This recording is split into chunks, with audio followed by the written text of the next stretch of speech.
Okay, so now we're going to take a look at the column space of very specific matrices, square matrices, and in general non-singular matrices, all right, and see what kind of properties we can derive from the non-singular matrix and the column spacing, right?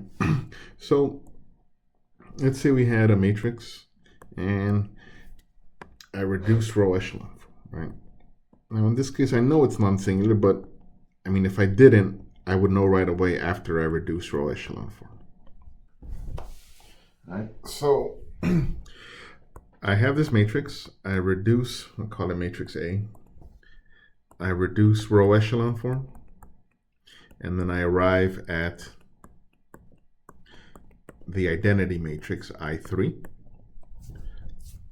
So from, I guess, previous theorem and enemy 3, where it comes to mind here, just in general from this course here, this tells me that A is non-singular, right? It tells me a lot of things, actually, right? This is a very special matrix, right? And I derive a lot of information from knowing this, right? A is non-singular. A is invertible, right?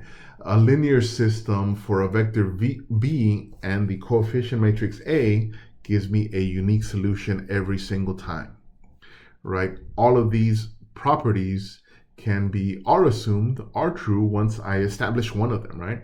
If I know right away here that it is a reduced row echelon forms to the identity, right? Then I know here, this matrix here is non-singular. All right, so now let's see what that tells me about the column space of A. Right, now the column space of A, right, from theorem BCS, in this case, is going to be what? I don't really even need that theorem here, but BCS, there's a pivot in the first 3 columns, in all 3 columns. So the column space here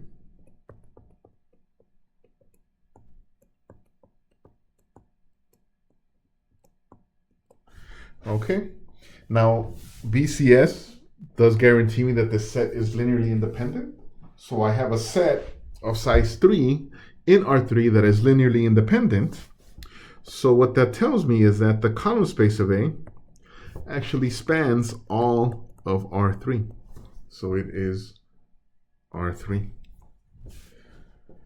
All right, so now that leads us to theorem, which I'll state without proof here. Theorem CS.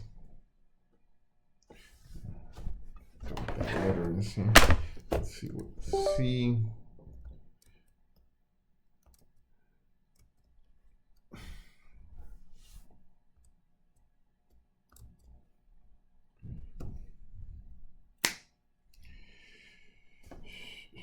Hold on a second here.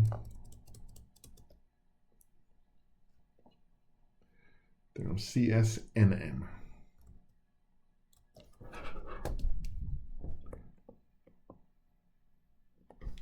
All right, so it says that again, suppose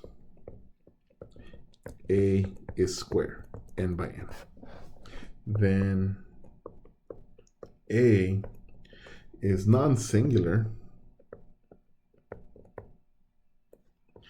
if and only if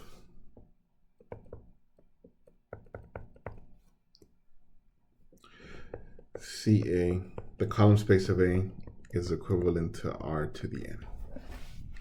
All right. Okay, now again, we have a strong relationship here, right? If and only if. It's an equivalence relation.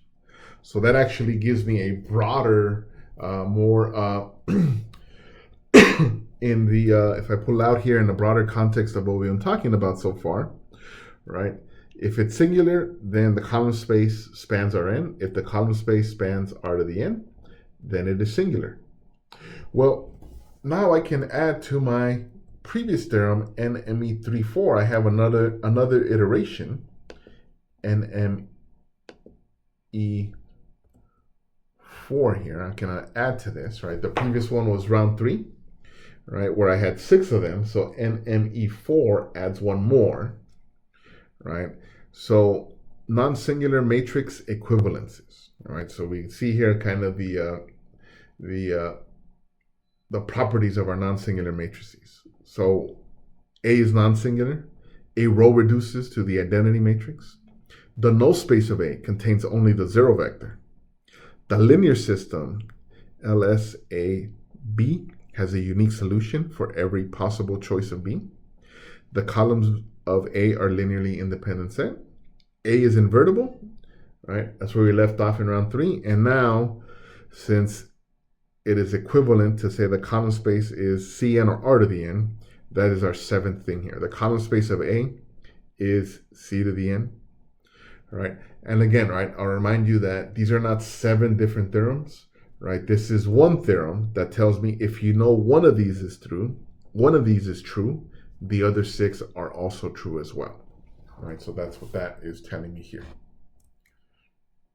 Okay, in our next video, we'll take a look at if there's a column space. Well, then there is a row space as well that we'll define.